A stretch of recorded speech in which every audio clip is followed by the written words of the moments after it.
ఈ రాష్ట్ర ప్రజలకు అందరికీ కూడా తెలియజేయాల్సింది ఏంటంటే, మరి ఈ కూటమి ప్రభుత్వం అధికారంలోకి వచ్చి ఒక సంవత్సరం కాలం పూర్తి చేసుకోబోతున్నారు. మరి ఈ సంవత్సర కాలంలో వాళ్ళు ఏ మేరకు ఈ రాష్ట్ర ప్రజలకు మేలు చేశారు? ఈ రాష్ట్రానికి ఏం మేలు చేశారు? అనేది ఒకసారి ఆత్మ పరిశీలన చేసుకోవాల్సిన అవసరం ఉంది.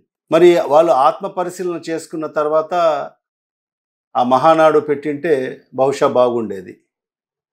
ఎందుకంటే వీళ్ళు ఈరోజు అధికారంలోకి వచ్చేదానికి కారణాలు కేవలం వాళ్ళ నాయకుని మీద ఒక మంచి అభిప్రాయం ఉండో ఈ రాష్ట్ర ప్రజలకు, లేకపోతే ఈ ప్రభుత్వం ఈ పార్టీ అధికారంలోకి వస్తే ఏదో ఈ రాష్ట్రానికి మేలు జరుగుతుందని చెప్పి మరి ఏ కోశాన కూడా ఆ దిశలో ఆలోచన చేయలేదు. కేవలం చంద్రబాబు నాయుడు గారు ప్రజల్ని మభ్యపెట్టారు.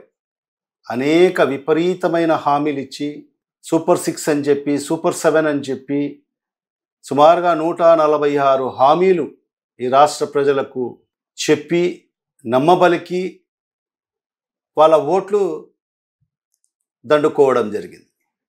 తద్వారా ఈరోజు అధికారంలోకి కూటమి ప్రభుత్వం వచ్చిన పరిస్థితి మనందరికీ కూడా స్పష్టంగా తెలుసు.